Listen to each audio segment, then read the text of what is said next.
like a I'm going to be doling out justice. You're like a dominatrix for like the criminal justice system. Also going to work. Interesting.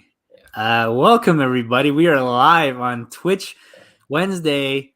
God damn it! I almost had it. One good week. Welcome. One good week. It happened one time. Welcome to Twitch Tuesdays. Now on Wednesdays. Now on YouTube. I'm Nat. That's Dylan. We're Twitch Tuesdays. And that's Wait, which one's Twitch and which one's Tuesday though? I think you're probably Twitch. Yeah, that feels right. Tuesday. Yeah. I don't know what that means about me, but that feels right. Yeah, I was gonna say me, but I feel like you've gotten more video game time in the past year than I have. So yeah, I think you probably earned that. Yeah. Bam! Happy reunion, dude. Welcome back. We are back. We are hotter and liver than ever. My wife is going to bed though, so our viewers should be dropping pretty soon now. Griffin. Dropping. Yeah. What do you mean? Well, there's a woman on screen, so they stick around longer. Very unattractive, very tired. Shit. No, that's the internet, honey. I forgot to put the link in chat so Danny can come. Oh no! And then he walks away from the screen, which I assume means that he's still not actually sending the link. He just grabbed my phone. Okay, I'm like right now. Go to bed. Okay, I got stream. Let's go to bed. Go to bed, Griffin. Nat says goodnight. Hold on. We've got to do the dog ritual. Hold on. Okay, we'll go. Okay. Nat, say goodnight. Good night. Good night. Say goodnight, chat. Good night, chat. One Woman Justice League. Yep, get out of here, Wonder Woman. We still haven't updated the background. No, we still have it as Subway. It was the Oscars background, but I figured it was time for a change. It was this. Yeah, it's a little out of date now, and I think Oscars kind of got memed to death. So this feels right. Yeah. More importantly, does my audio sound off? Hold on one second. Okay, I'm going through everything. More importantly, I don't think we should wait very long. Except for our boy DK Donkey Kong himself, Danny Cost, DJ. Hello. Donkey FM. Okay, guys, we're Throwdown Show again. I know. I agree, but I like the Subway background too. I think, you know what? Regardless of what is going on in the world with Subway, they've got a safe place here. Now that Danny's here, we kind of covered the Subway sign. So you still clearly know you're at a Subway looking at that underneath your screen. That is so obviously Subway. But Danny is covering the cookies. So if we could get rid of Danny, that would be... Yeah, you could just get rid of me. Yeah, hold on, Danny. Hold on. Yeah. There you go. Ooh, this right here. This shit right here. This is why I back this place. Yeah. I like to see fucking Sonic sell cookies, you know? Sonic fucking... I'd like to see them try. Stale-ass cookie having sons of bitches. Nah. But without further ado, guys, we got to get into this schmodown stuff that we forgot about last time we were doing this show. Because something more has since happened. We've got to start. We gotta start with the meal, boys. We ain't doing appetizers today. We got to get right back in. Daddies are home. The boys are back. The boys are in fact back in town, and they are still Dre. I'm trying to look for a Team Ashen background, but apparently they're not popular. I know, for a great dramatic effect that would have been really good, but hold on, wait, I think no, we don't got that. We don't got it. No, the Galaxy Geeks guys tagged us in it, guys. Wallpaper. Yeah, you know what? I blame Jake. This is Jake's fault and Paul's fault. I blame Jake. Anyway. Guys. Okay, let's talk about the big elephant in the room. If you caught last week's Friday Night Titans, a team that we are relatively big fans of, kind of came together again for a apparent one-off match against Rick Radis and Brother Lomas. Yeah, and that team is the namesake of our entire podcast. Yeah. So it's kind of a big deal for us. I want to start with you, Danny. What are your thoughts on this last Titans? Oh, as soon as I heard the record, I was like, oh, it's happening, guys. Mm-hmm. But like, if I didn't know it was one-off though until like I thought it was gonna be a thing, but I think it's a one-off. I can't see them existing inside the den. Like personally, I feel like this new season of the Schmodown is going to be really good because not everything has to happen inside the lines of a faction. You know, people can team up with random people for just one-offs and whatever. yeah, that was a treat. I think I would have flipped if it was a live event, but that was so much fun. I just love to see Andrew just doing his deeds again.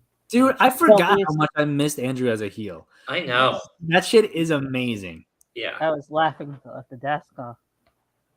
Yeah, just the banter. It didn't skip a beat. It just was like No. oh, it's seamless. Mm-hmm. It was like yeah. So I think it's funny. And the match itself was pretty good too. Yeah, no, the match itself was actually pretty fire. Ghai finally got his first perfect round after 5 years. I love after 5 years, he's just 5 years, like just screaming in there. And what a match to come back to, right? Like this match is so wholesome for so many reasons, right? Like first of all, Ghai having back, and it just feels nostalgic.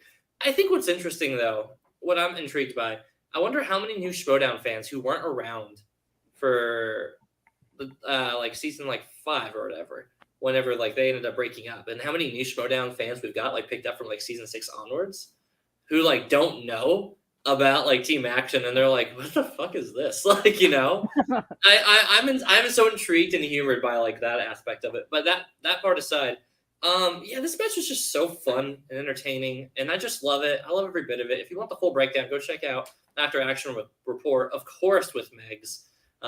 With so much love and compassion put into like the breakdowns and stats of it.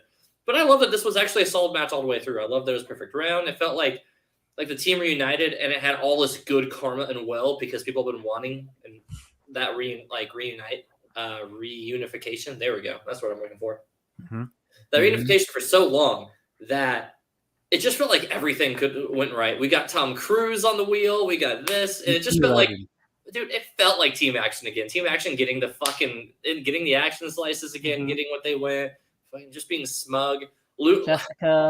Jessica, yes, them saying Jessica again. I was just like, this is everything I want out of nostalgia, being a '90s kid, and this is all I ever want. Like, you know. Yeah, this shit right here is why I fell in love with the Schmodown in the Yes. first place. Like Team Action, their antics. I feel like there have been a lot of great characters in the Schmodown, especially in the past few years. But all of them pale in comparison to the original bad boys of the Schmodown, Team Action. And oh my gosh, it was so sick to see. I did kind of have it spoiled for me because I went on Twitter. I didn't know the match had dropped because it didn't drop on Friday. Yeah. I went on Twitter on Saturday, and it was pretty much the whole Action Army community who'd spoil it for me. Yeah. But no, I still felt the impact. Like, holy fucking shit. That was fucking awesome. Mm-hmm. That's it. That's all we have to say about it. You guys can leave now. If everybody's been waiting for what the Call to Action podcast has thought about it, we like it. That's finally. No, Big surprise here. No, we should definitely geek out more about this because, yeah, I mean, I think there's just so much love about this.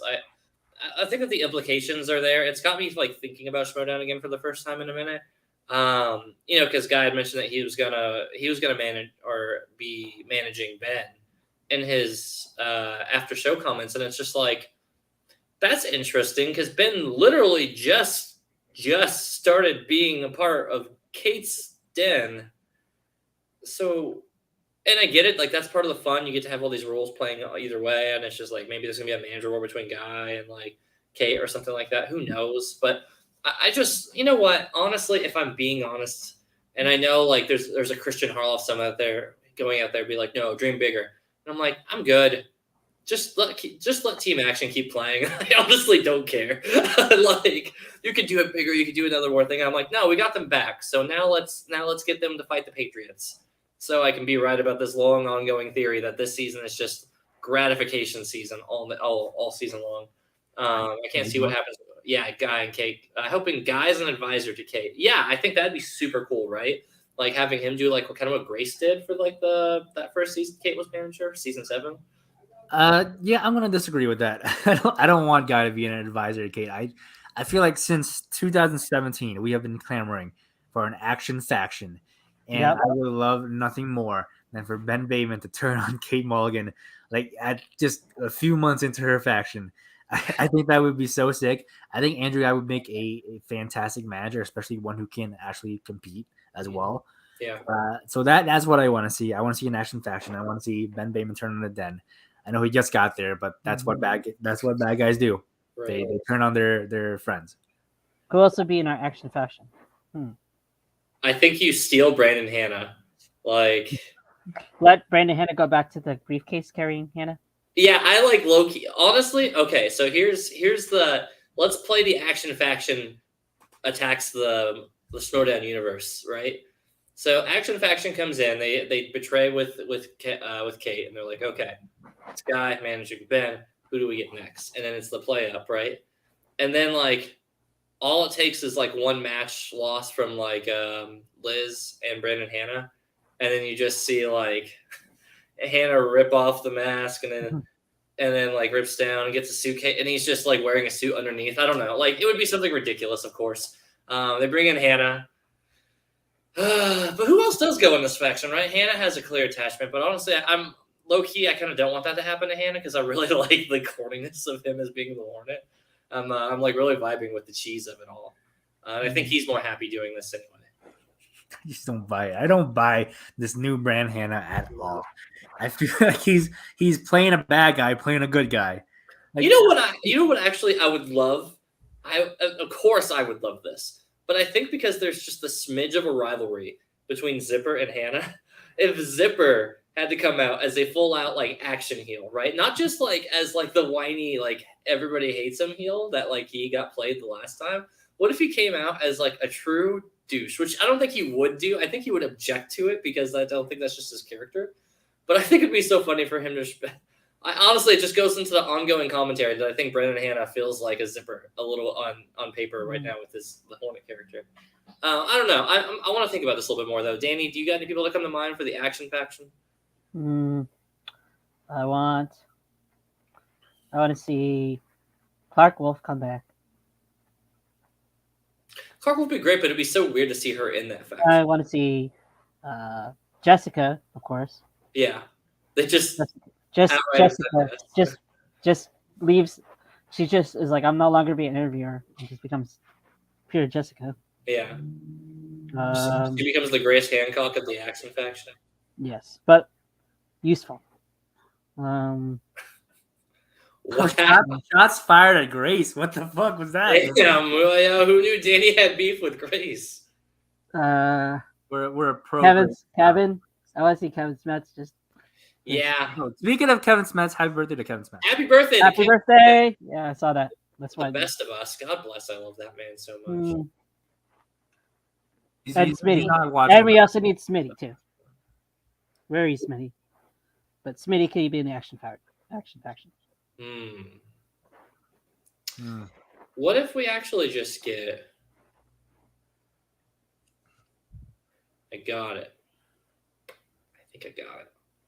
All right, guys. Here's what happens. They only get singles and teams players. The premise is they don't draft geeks. They don't draft nerds in the action faction. There's no Star Wars players. There's no Intergeekdom players in the action faction. That feels like that's on brand, right? I like it. And then I've got nothing. I won't lie. My Schmodown brain isn't feeling extra creative most recently. I'm just kind of happy to be happy about Schmodown again, which isn't to say that the season has been bad, but I think I've been lukewarm to this season up until the past 2 weekends, right? Because with action reuniting, and then there's just so much energy behind that. But right now I'm greedy. Now I'm like, now give me more. And it's like, oh, we're not going to give you an action match right after we just had an action match. I'm like, no, this is all the action league now. Give me nothing but action matches. But the fact that we have Sam Levine coming back as well and then doing his whole run to be back as champion, Whew. Yeah, that's pretty huge. He comes back and he wins the title just like that. Yeah. Who would have saw that coming? Yeah, no, I think that's so nuts. Like, we just have Sam Levine just walks back in and said, "Cool, I'm gonna go be a champion." Yeah, I mean, and he didn't just win it easily either. Perfect game. Perfect game by both competitors. Both competitors, which is Mhm. just the most insane thing I've ever heard of in the Showdown. Honestly, it's pretty early on in the year, but I feel like that's not going to be topped. Like, I don't see how it would be. I feel like this feels symbolic. This feels a lot like Demolanta and Damon 2, right? Or 1, I forget. No, it was 2. It was 2. Because Alex beat Andrew the first time. So whenever Damon and Demolanta 2 hit, and it was 51-50, this feels like, but that was really early on in the year. And then other great matches happened, but I think that this is going to be the match that just tent poles the whole rest of the year. Like, how symbolic is it? Is that you get to do whatever you want season, right? And you get to have Sam Levine come back. If you're Christian Harloff, first of all, you're eating good. You're eating so good narratively, right? Sam comes back, he wins. He goes to playoff Marisol, has an insane match, also wins that match. Sam, a fan-beloved person in the Showdown, comes back with a nostalgia run and is your current champion. Marisol, we'll wait to see when Marisol comes back around for the singles run and stuff like that, because there's no way that that's not going to be off the table. I think she's going to play like Bibbs, right? I think that's the lineup. Like, it's her against Bibbs for the number one contender. I think that's right. Yes. Yeah. Yeah, because Bibbs beat Chance. Bibbs beat Chance. So, oh man, you have so much good going on right now. Free for All feels right around the corner somehow, and that's going to be hijinks ensue. I know, right? Like, I think about that, and I'm like, yeah, that's like tomorrow almost, right? Like, we have to be hearing word about that here really soon.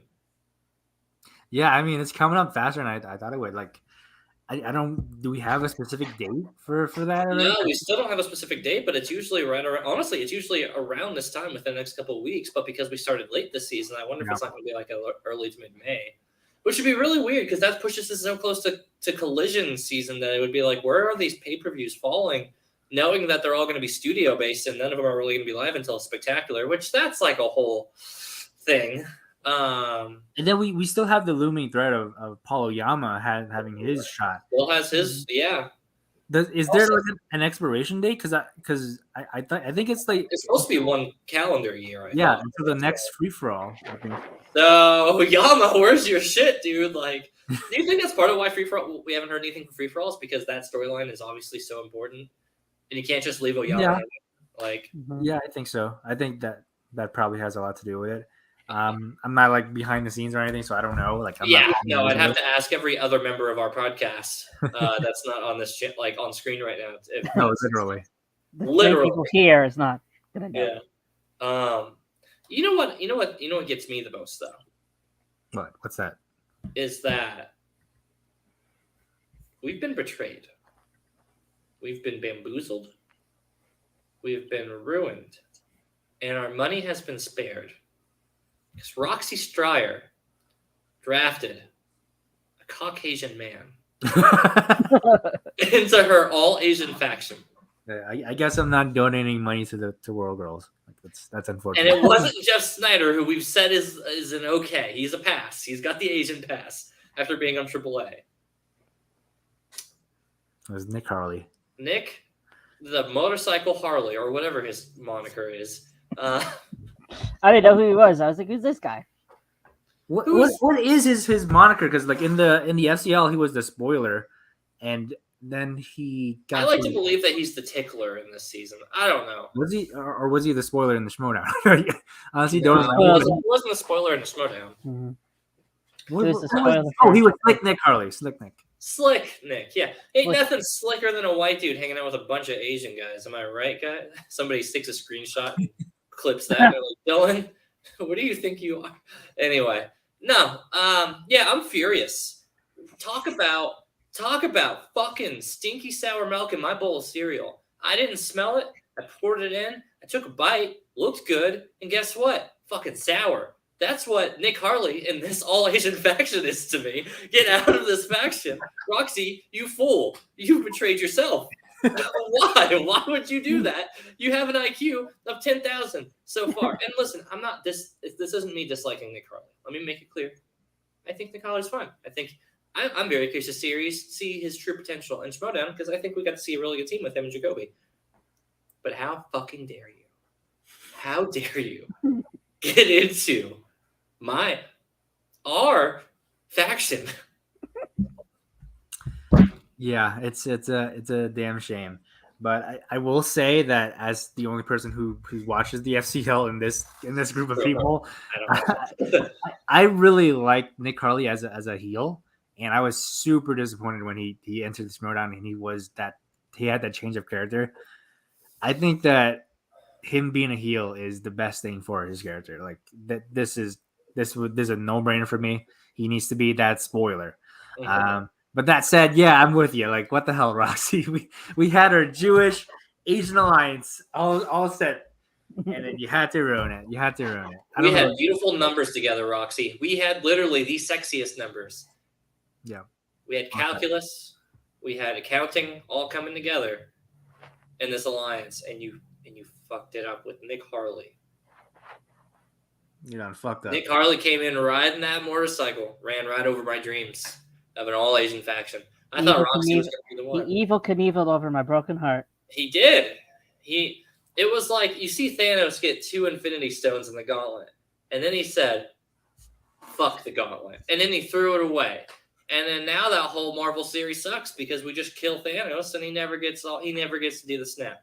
We never get to do all the fun stuff. No snap. No snap. What worst multiverse ever. This is simultaneously the best and the worst timeline in Schmodownverse. Well, we got team action. We got team.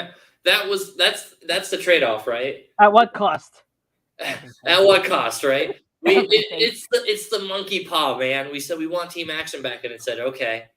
But you got to get Nick Harley on the Asian. But Nick Harley's in the all Asian faction. No. And the monkey paw finger curled in, ruining the faction. That's what happened. Which one of you bastards wished on the monkey paw on this? Danny, it was you. I can tell by your laugh. No.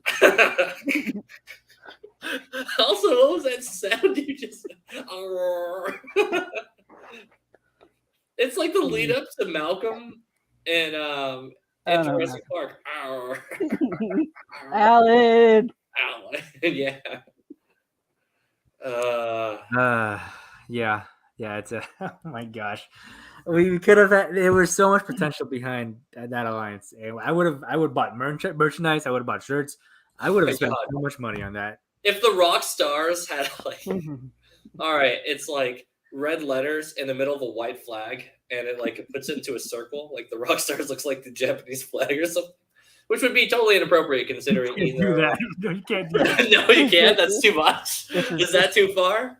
Yeah, that's the line. It wouldn't be appropriate either because both, to my knowledge, Ethan Irwin is a mix of Chinese and something else. I forget what his other half is. Yeah, I couldn't tell you. I know that we both mentioned that we have like I think there's tiny like there's a sense of Chinese with it. And then. Yeah, Chandru. None of those Asians lined up for the Japanese flag, so that would be pretty appropriate. I mean, think about it. We could have had Chandru, Ethan Irwin, Jeff Snyder. Yeah, Andrew DiMolanta. Mark Knopik. Andrew Ghai, maybe. Yeah, Andrew. Damn. Yeah, Mara really completes the set, right? We have our Star Wars, we have our Geekdom, we have Paulo Yama. Yeah, like there's so. Hell, we even have like Khan. We have a couple of these other new Asians coming in. Like all what could have been ripe on the table. So close. I don't know if we'll be seeing Khan a whole lot this season though, because in part, like he was a heavy Zune player, so I think we're not going to probably see him as much. Khan seems younger, so I just assume he has a whole life that isn't Schmodown. That's probably much more important than Schmodown, and he probably doesn't want to travel if he isn't local to California area, doesn't want to have to travel into California all the damn time. Yeah. I say traveling to California all the time and not being a Schmodown person at all. Sure. Yeah. Mm-hmm. I do want to see more of Khan this season. I think that he has. No, Khan was great. You know what? I hope Oyama just randomly snags Khan. That'd be interesting. Oh, also, like, what do you think about fucking Adam Collins joining Swag? Yeah. Oh yeah, I need to talk about that cutscene. That cutscene was a little. It was strange, right? Seeing Shannon be like portrayed as incredibly human. It was strange, and now I think she's a baby face, which is weird. I don't know how to feel about that. I'll but give I it will a shot. say she sold it on the performance. I was like, man, I feel this. Yeah. I feel the emotion. 10 out of 10. I bought it. It was a good performance. I'm not sure if where I'm at with it yet. I need to see more from her. But I'm giving it a shot. Like I'm coming into it with an open mind. I like to see when they switch things up. Yeah. So like, Adam Collins and Oyama would be. Oh my gosh, that team! Wow. That's a pretty monstrous fucking team. If I'm being honest. I think we need that team. I think we will get that team. they're not with their old partners anymore. I don't think you get Adam Collins. Yeah, I mean Lon's not partners with Oyama. Oh yeah, Lon is just Lon now. Yeah, Lon's just Lon. He's not even in Swag anymore. So, yeah, that's kind of like a wild team to think about, right? Do you think we keep getting all these team reunion backups? Do you think we get McWeenie coming back with Sam? Do you think with Sam coming back, do you think we get the? Yo, that would actually be pretty cool because I think Sam retired with both belts, right? He did. He retired with both. So imagine above the line just come in with the team's titles again. Dude, why not? I think honestly, I'm. Let's do it. Here's my money bet. They're waiting to bring that team reunion back until midway through the season. I think they want a couple teams to have some runs at it. I think they, clearly they're letting the teams division try out a couple new teams right now. But I think before some of these other bigger teams are really getting a chance to shine, I think you got to have your Collins and Oyama. I think you got to have a Patriots union at some point. You've got to let Team Action shine somewhere in this as much and little as I guess they're going to. I think the frustrating thing would be if we sidebar Team Action, we don't see them actually be a full complete team, but they come back in like almost exhibition like matches. Like they're ranked, but like if the Patriots get back together, which they will this season, and they have a match with like Team Action is just going to come out of the blue and be like, nah, we're fucking playing. And then like the winner of that goes to play above the line, and it'd be just like whenever Team Action played above the line for them to go play Patriots, right? So it's kind of like the run back on the Ultimate Schmodown team tournament from that year. Yeah, I mean that'd be good. I do think it makes as much sense as anything. Because think of it like this, right? Like if we transplant those rankings over, then it should have been like the Patriots versus Team Action eventually for like a number one contender match. Then. Yeah, I mean we should have gotten that, but you need to let this dream go, Dylan. I don't want to go because I know it's going to happen, bro. Listen, this is nostalgia season, buddy. This is reboot. Which means this is not a clean reboot either. The old universe still exists, which means a lot of these old threads they're getting pulled on. And now you say, Dylan, isn't that a bit too much for one season? Fuck no, because Christian Harlow has been waiting 3-something years for this shit, and he's less impatient than me. I know this shit's coming this season. Mark my words. You're putting too much of your own hopes and dreams on this. I will donate $200 to the World Girls. No, I won't. They will not get my money. They know why. What about Rose Gold Calendar? No, they don't get it either. You were trying to manifest this Asian faction, which we know how it turned out, and then you're trying to manifest this Eric Zipper Brendan Hanna feud that you're pulling out of thin air, and now that's been set up before. I don't think it's gonna get fleshed out though. I don't think I admit I don't think it's gonna get fleshed out, but that's already been teased already. Sure. I just don't see the Eric Zipper influence that you're seeing in Brendan Hanna's on Hanna. Dude, he's a cheesy face. That's all I need to say. But faces are naturally cheesy. Yes, but he is unequivocally intentionally cheesy, right? There's something cheesy about owning that. Was what Zipper did unintentional though? Like he's that person in real life. No. I think Zipper has a very clear sense of knowing whenever he's being like too much. All right. I think he's got the dial on extra, and he knows when he's pushing the extra meter over. All right, I'm not trying to like shit on your theories and crush your No, it's obviously dreams. not I mean, one listen, fan. we'll find out by the end of this season, man. That's all I'm saying. All right, we'll rewind the tape because now it's on YouTube and now it's on record. So Yeah. we'll go back and watch this episode when it's all said and done. Speaking of watching episodes, assuming that I think we're kind of wrapped on our Schmodown talk. Yes. Nat, I think actually got to watch one, maybe even 2 episodes of Moon Knight. I did. So I had to push the show half an hour because Yeah, you did. I was hustling home because I thought the episode was like half an hour. So I was like, oh, I'm gonna catch up to this show, and I turned on Disney Plus and it was like 52 minutes. I was like, God damn it! I gotta ask for more time. The second episode wasn't too long though; it was closer to 35. Second episode was longer. Second episode was 58 minutes. Really? I thought it was short. It was longer than last week's episode. Huh.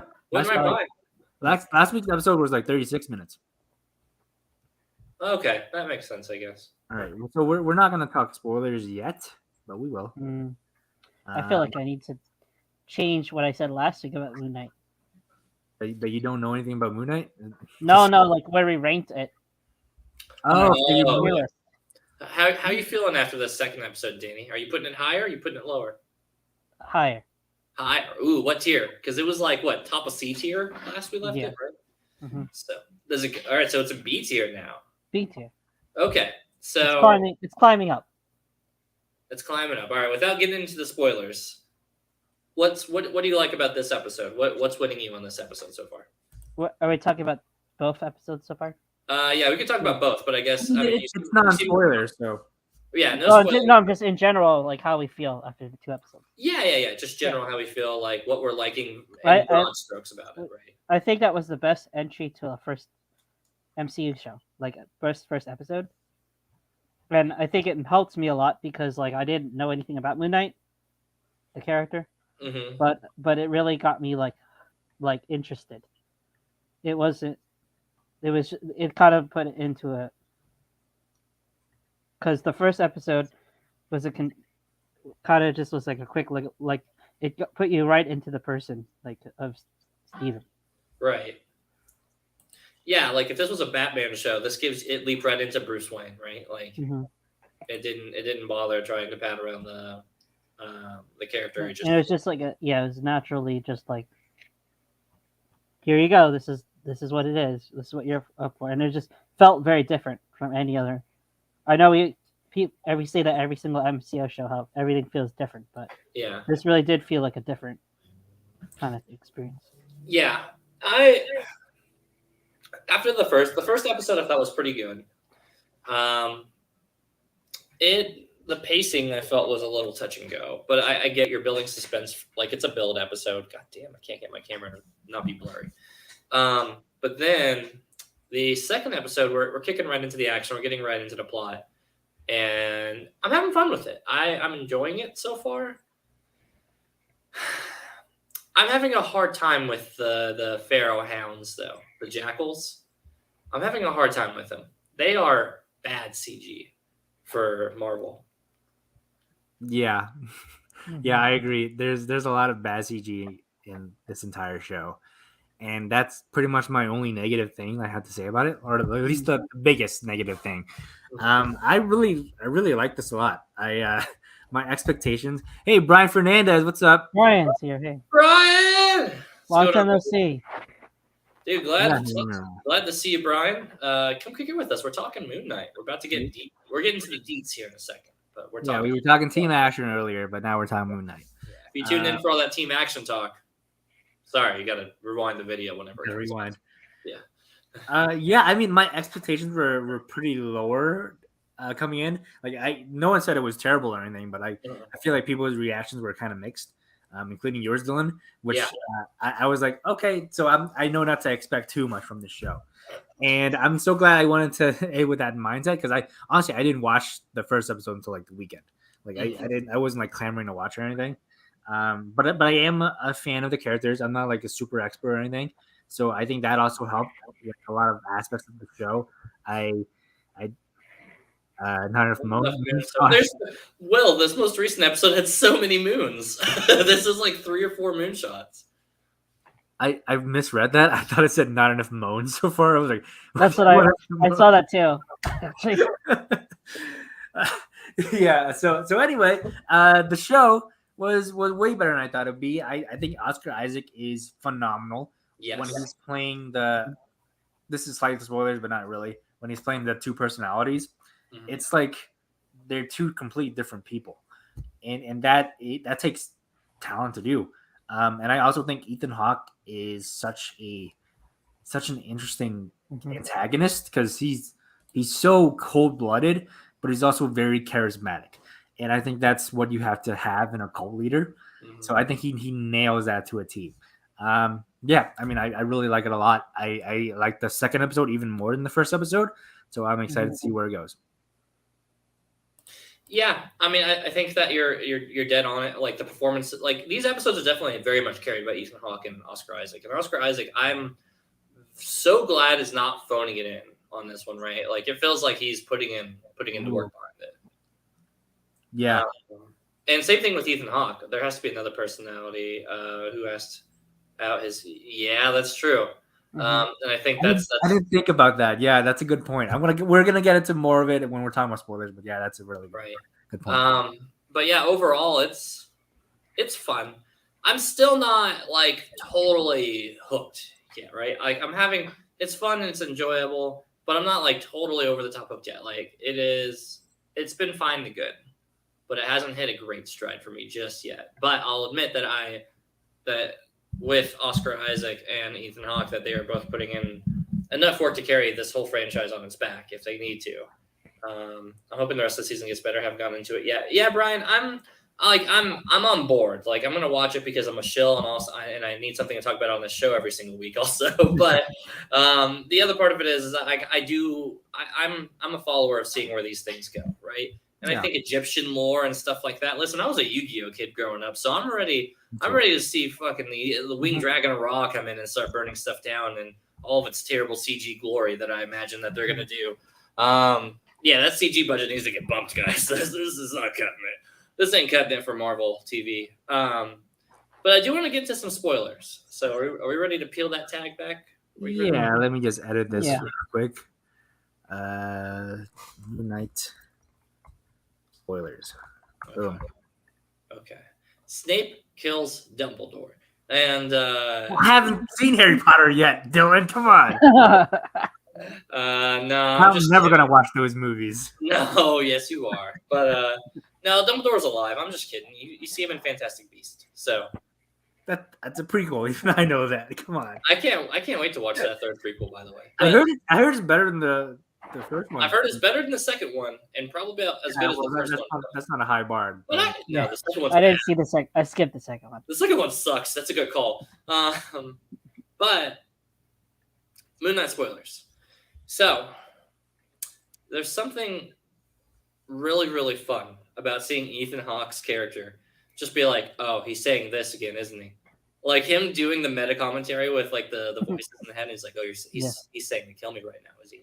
I love that so good. I love it. That was by and far that was the peak of the show for me so far. It's just him sitting down there with Oscar Isaac and he's like, no, I know what it's like. Yeah, he's gonna tell you it's one last mission, but I promise you, he's a liar.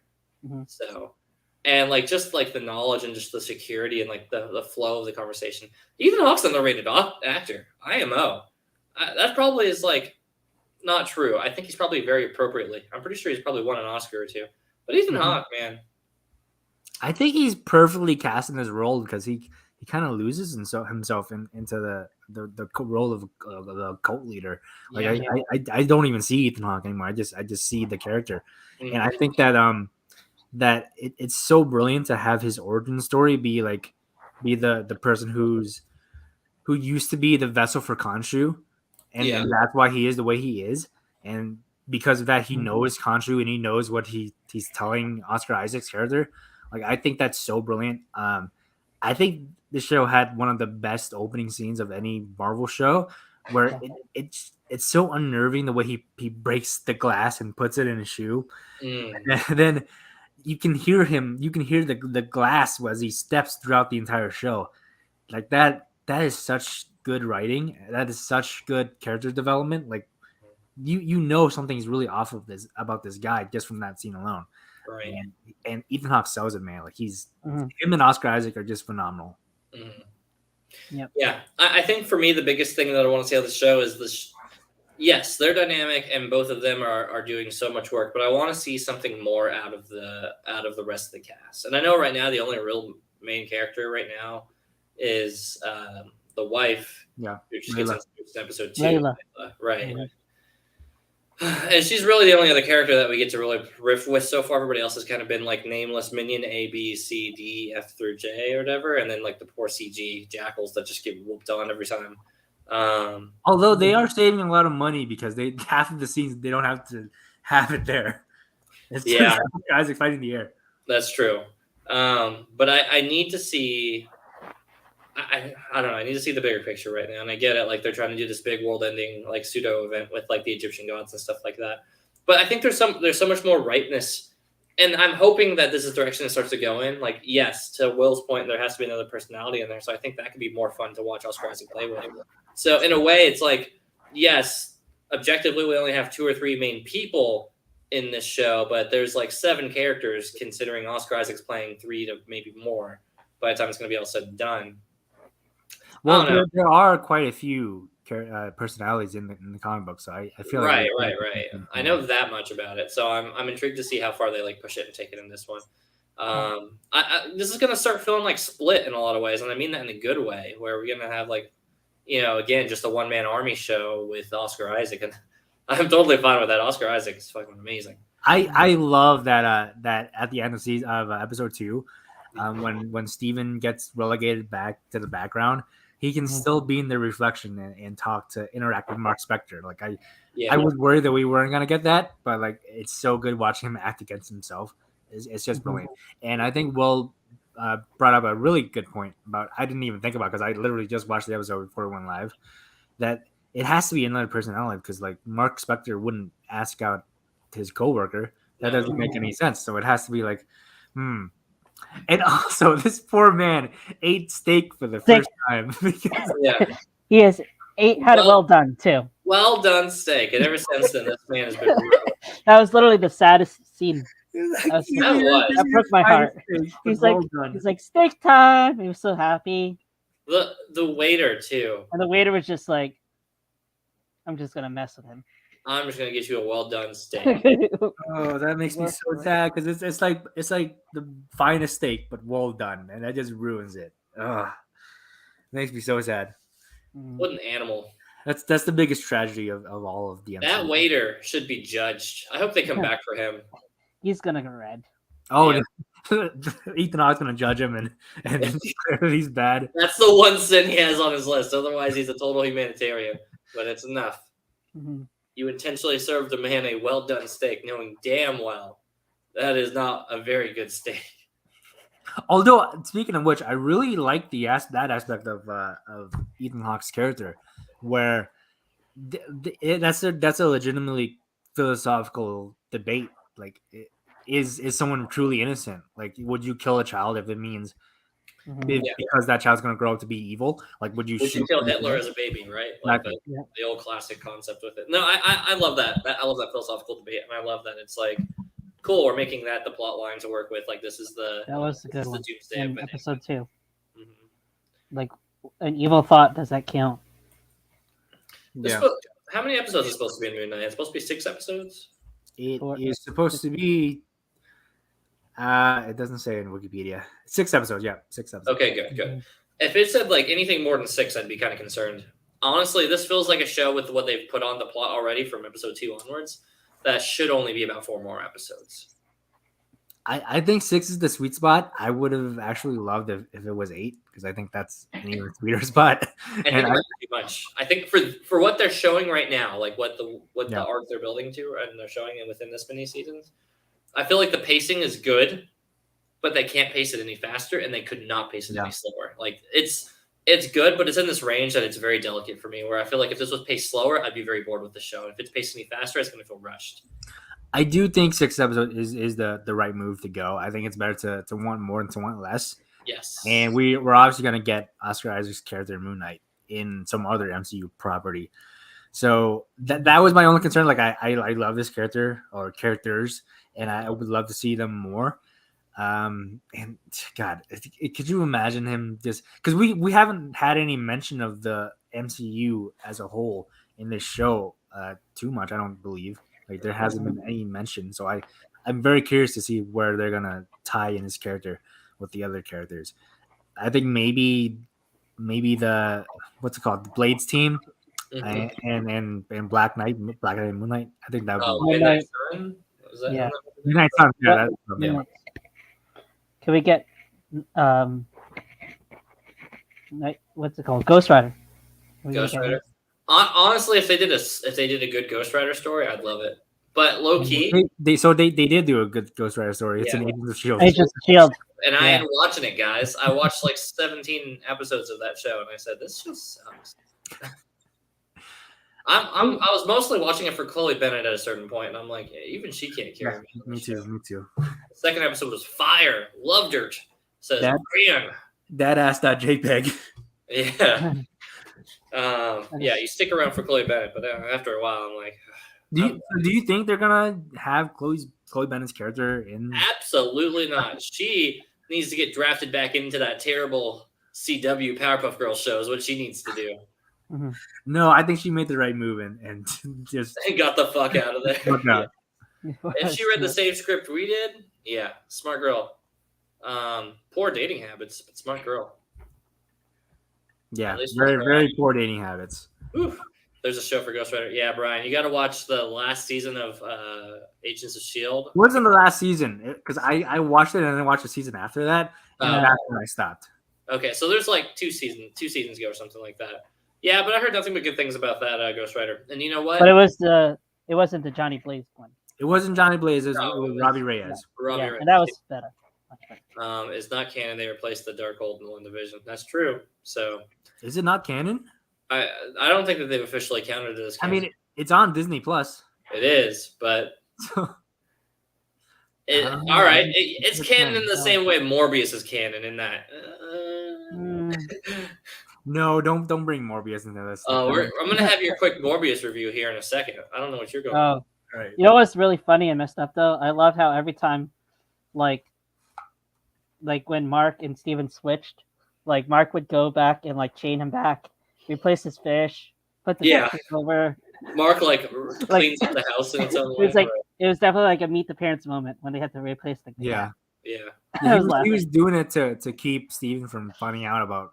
Mhm. for like know. years.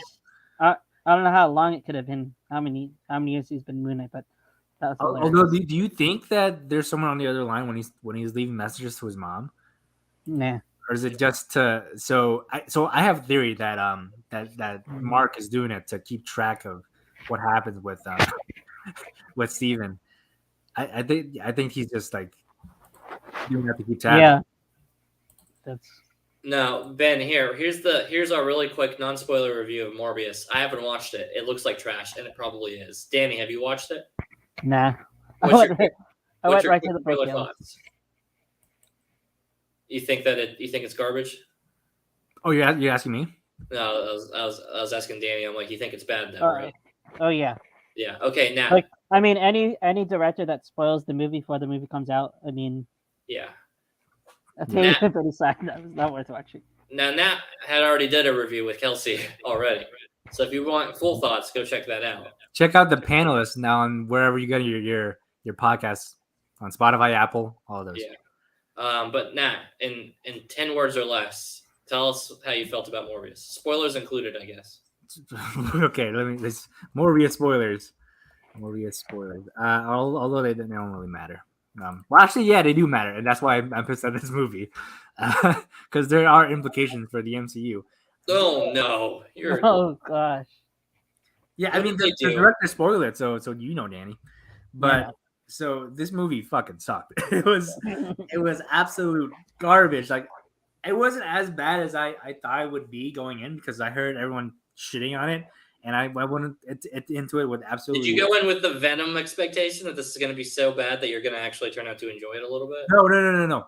Because I saw a tweet, I think from Bibiani, Uh-huh. where he says that it's just bad. It's not so bad it's good. It's just bad. So that's the thought process I went into it with. And as you know, I am not a fan of the Venom movies.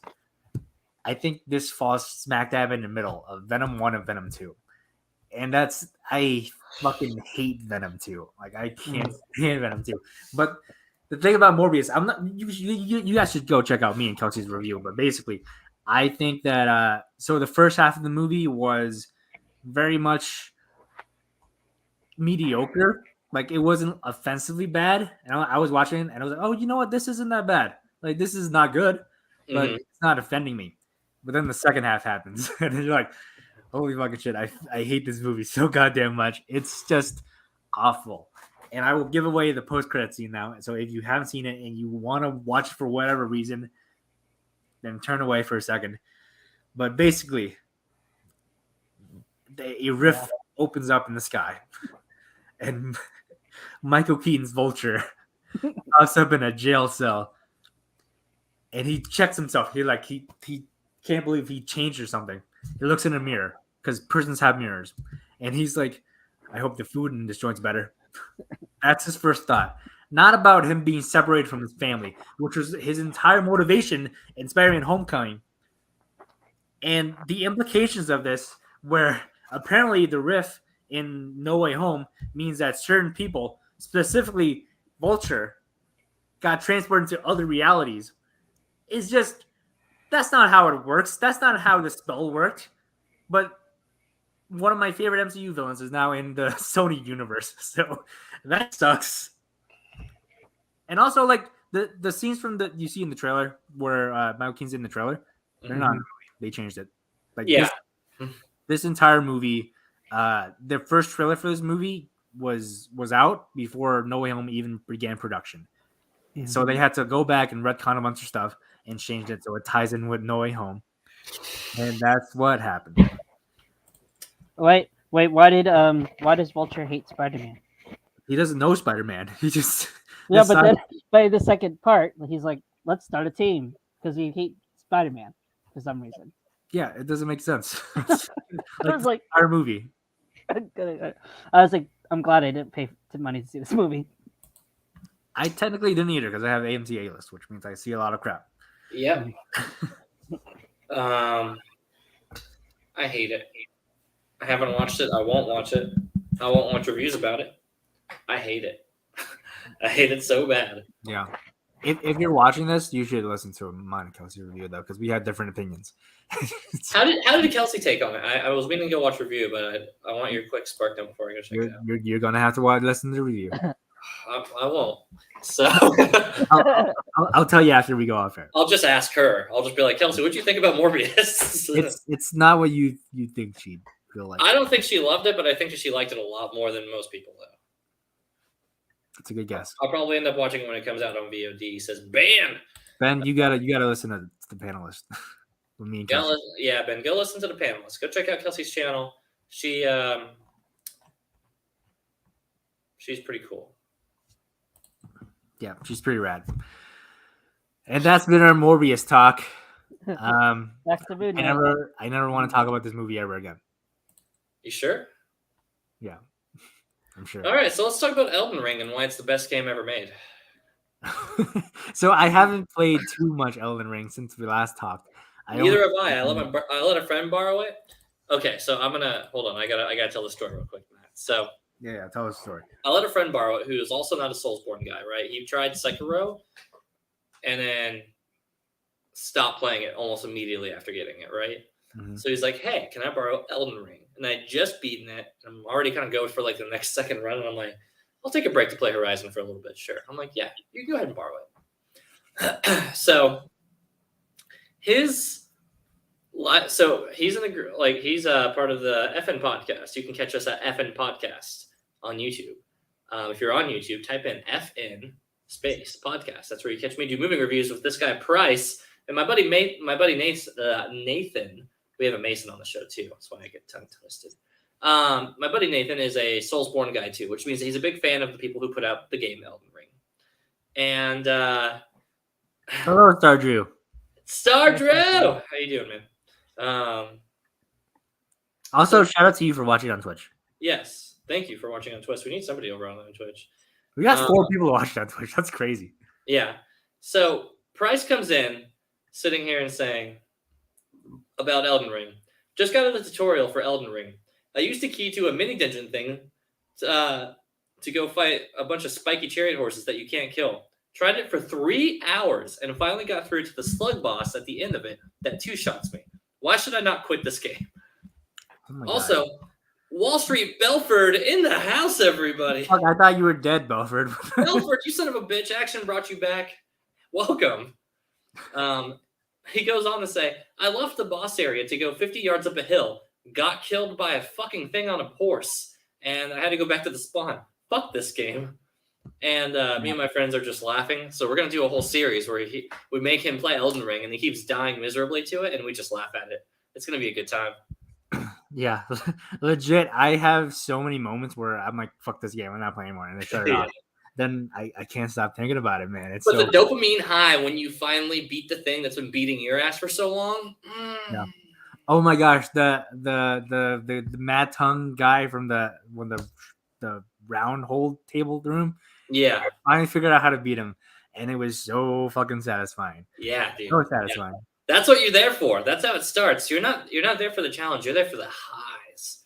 Starger says, "What is Elder Ring?" Belford, yes, that's yeah. Belford adequately says Elden Ring is by the Dark Souls people. Yes, it is a very good, very popular video game right now. Video Drew, and it is delightful.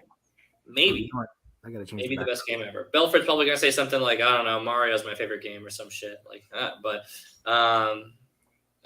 the dopamine only lasts till the next thing kills you. Yeah, but it's just enough for you to get mad at the game and then you're plowing through that thing, and then you spend 2 nights fighting a boss or something if you're me. So, yeah, the game's good. I don't really like that game, but so my favorite part is seeing people who have not been into Soulsborne games before. Soulsborne is like the universe, so to speak, of that, and being like, all right, cool, let's give this a try. The Grim Reaper boat guy is tough, dude. Yeah, they're kind of tough, actually. A Myth is the best game. I thought you said you didn't know what Elden Ring was. I know, right? How you flip flopping on me, Starter? Starter, what is Elden Ring? Also, the Grim Reaper guy is tough. Are you gaslighting me? Are you gaslighting me right now, Starter? Super Mario. It's like you were gaslighting me last week about Riri Williams. I know. DJ Brian says, "No, I'm down both chats." Oh shit, you got us good, Brian. You got us good. Starter says, "I didn't say that." No. Wait. I guess it was just kind of implied when you asked what Elden Ring was, but I guess you were being sarcastic. Y'all are fucking with us in this Twitch chat. Y'all are fucking with us in this Twitch chat. You know what? Next time I see y'all on site, buddy. You guys know? Oh my god! Also, have you guys seen this? Video of on-site Power Rangers? No, I don't know. What is this? I may need to screen it really quick because I think it might drop. It might. Hold on. I'll be right back. You guys ready? Danny, what do you think about Elden Ring? I don't know. I have not played it, but I watched it. So, as someone who's never played or have consumed Elden Ring content, like, what do you think it is? Like, what is your perception of what this is? Oh, it's Lord of the Rings, but Game of Thrones. Lord of the Rings, but Game of Thrones. That is an interesting way to put it. I've never seen Lord of the Rings. So, I know. I haven't seen Lord of the Rings. I haven't seen Harry Potter. But yeah, I mean, I don't know. I feel like Elden Ring is like more darker and like dreary than any of those things. But yeah, I mean that's a pretty good comparison to make. What do you want to riff about? Wait, is it only on is it on PC or just? No, I'm playing it on a PlayStation. Mm-hmm. That's available everywhere. My PS5. Yeah, I don't have PS5 yet. Yeah. Anyway, Moon Knight. We never got. We went to spoilers. I didn't even talk about the episode. Do you have any closing thoughts on Moon Knight, Danny? Don't trust a waiter who's going to make you order steak. Well done. Right. Buffett says it's Game of Thrones, but you're playing on Xiaomi the whole time. That's true. That's facts. That's an accurate depiction, Milford. I actually am. I'm a big fan of that one. The thing I was looking at would not be appropriate to stream on this channel, so I will just move on, and nobody will know that ever happened. And Olivia Rodrigo, am I right, guys? You're right about that. Yeah, Louis C.K. winning a Grammy too. Oh, what a crazy Tyler, world. the creator. We got problems with these Grammys. The white Grammys? suit is pretty good. Yeah. No, I think the white suit's. Oh, pretty the white suit. We forgot and about Moon Knight. the And Moon white Knight. suit. Yeah. Moon Yeah, we Knight. haven't It was talked about so that whole sequence was so good. Yeah. I loved it. Yeah, the Moon Knight tux, that's pretty fly. Like, That's If I- Mr. if I was a brave man, I would own a pure white tux. Yes. But I I went am an to- SE. I went to my prom in a white tux. Did you? Yeah. You got pictures? Yeah. Can you put them up? I'll take a screenshot of it later. Oh yeah. Belford says, "Who's Olivia Rodrigo?" Oh, It's- only the voice of our generation. Our generation. I know. Not our generation because I'm the youngest member of Call to Action. I know. I'm just not. I am still a The millennial. Zoomer. That's what the Zoomers. The voice of the Zoomer generation. Yeah. What suit is the best part of Moon Knight? Not the suit is the best part of Moon Knight. Not really a fan so far. Yeah, Belford, I'm probably closer to you on it than closer than Nat and Danny on it. But I'm a believer that this could keep being fun. Like there's more good than there is bad, but there hasn't been a great yet. I'm still waiting for it. I weep for your generation, bro. First of all, my generation. Belford, we're the same generation. We're both millennials. What do you mean? Is Belford a millennial? I thought it was. Yeah, I'm on the low end of I'm on like the tail end of millennials. Like, well, not the tail end, but like, I don't think cut you're. off There's like 40-year-old millennials. yeah, there's millennials that like their oldest are like 45 or something. Belford's not that old. I know for a fact Paul is a millennial. PLD He's is not our so. generation. Yeah, I was about to say millennial cutoff is 1981 to 1996, and I'm fairly certain Belford is not born in 1980. He's not 10 years older. If he is, he looks great. I'm old as fuck. Yes, but you're not that old as fuck. We're talking. That's like. Listen, No. that's like Paul. Like that was like Paul at like 30. Are you older than Paul, or is Paul older than you? Because I've always actually thought Belford was fucking ancient. So No, Belford's old. Belford's old, but he's not Paul the Newsy old. He's like the elder, but he's not the. Belford is 39, 40 this He's not year. the Right, ancient. that's what I'm saying, Sergio. I know he's not that much. He's only like 84 or something like that. Like in year, not like 84 years old for perspective. 81. Okay. Paul's older than me. I know all Yeah. this stuff. I know you're a millennial and you Paul is hate old.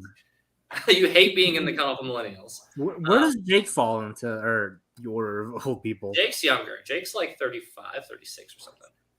Really? I He think looks so. Right? terrible. I know. It's all that smoking and drinking he does. God. You live in Alabama, you look like you're 52. How old is Jake? How old is Jake Belford? Let us know. Put him on blast in chat. What about Jacqueline though? Oh, Jackson can get it. Jackie can get it. Jackie's 23 and me, bro. That's what Yeah. I refuse to be a millennial. Bro, I hate to break it to you. Same gen, buddy. Me and you. Same We're as there. all of us, except Yep. for Paul. Except for Paul. Paul is a legit a boomer. No, he's not a legit boomer. He's like the forgotten. Right, 36, I think. Yeah, that's what I was thinking. I was like, I think he's 36. Yeah, I think Paul's like the forgotten generation or something, right? Like it's not Gen X. Greatest generation. No, it is Gen X. Oh no, it is Gen X. Yeah, you're right. It's Gen X and millennials are Gen Y. There's no in between Gen X and Y. What's the? I don't know if Gen Y is the forgotten generation. That's millennials. That's us. No, Mhm. no. Hold on. I don't know where you're getting, Okay, no, yeah, okay, it is. I don't know where you're getting forgotten generation from. I forget what term that's attached to. Which gen that is. Well, I feel like that's been like a term that's thrown around sociology wise for like the people That's who. Gen X. Huh? It's Gen X. I just looked it up. Yeah, I know it is Gen X. Yeah, you're right. But the forgotten generation, I think, is supposed to be like the tail end millennials that keeps getting placed into like the too old, too young category, right? So like people like me, who's like early 30s, and people are like, oh yeah, like you're Zoomer? And then I'm like, no, motherfucker, I'm 32. I'm old. I'm not like old as like Belford or fucking Paul. Like they're dead tomorrow. But like I've been around the block a couple times. They do micro generations now. Yeah, I know that's the thing because Belford, you as a millennial lived a very different 10 years than I did as a millennial, and that shows because you don't even watch cartoons. 75 to 85 is a micro generation. Yeah, exactly. There's pockets in the generational things or whatever. So that's why there's a forgotten generation in some of the micro ones. That's sociology taught by me in Wall Street Belford. Anyway, guys, fuck you, Dylan. Come say that to my handsome chiseled face, you animal. Say it on the face Again. I fucking miss Belford on our show. I miss Belford so much. Cartoons are trash. There it is. It's like you never left. I don't got anything else, guys. Okay, we got Team Action reunion. We got Belford coming back from the dead. First of all, I love it. Is that time of the year? Thinking about What it, a treat! it is that time of the year that Belford comes back. He comes back right around this time of the year. This would be like a little bit post awards. I think he left when he knew we didn't have a shot at awards. Yeah, he knew we weren't going to get to awards. And then Team Action came back, so he's riding the coattails back in the community again. Belford, I know you're gaming, you son of a bitch. Anyway, Belford will be back as long as Team Action is on screen. But once they're off screen, Belford's a ghost again. God bless. I love you, Billy. I wish I saw you more. Anyway, guys. Hey, who is ST Peach? Is that like a Twitch streamer or is that an adult? STP? That's Saint Peach, right? Yeah. Yeah, it's a Twitch streamer. We can rate her. Right, we're going to rate her because no one we know is on. All right, guys, hang tight. We're gonna go rate STP. She's known for having a big butt, so you want to stick around. Facts. I know. Belford, listen. Same gen, bro. I know your tactics, you crazy old schemer. You. All right, we are over there on Twitch, which means Belford can no longer hear us, and we're about to go off YouTube. So thank you for watching, everyone. We'll be back whenever we feel like it on Wednesdays. I keep messing it up every time. But yeah, I've been Nat. That's been Dylan. That's been Danny, and we'll see you next time.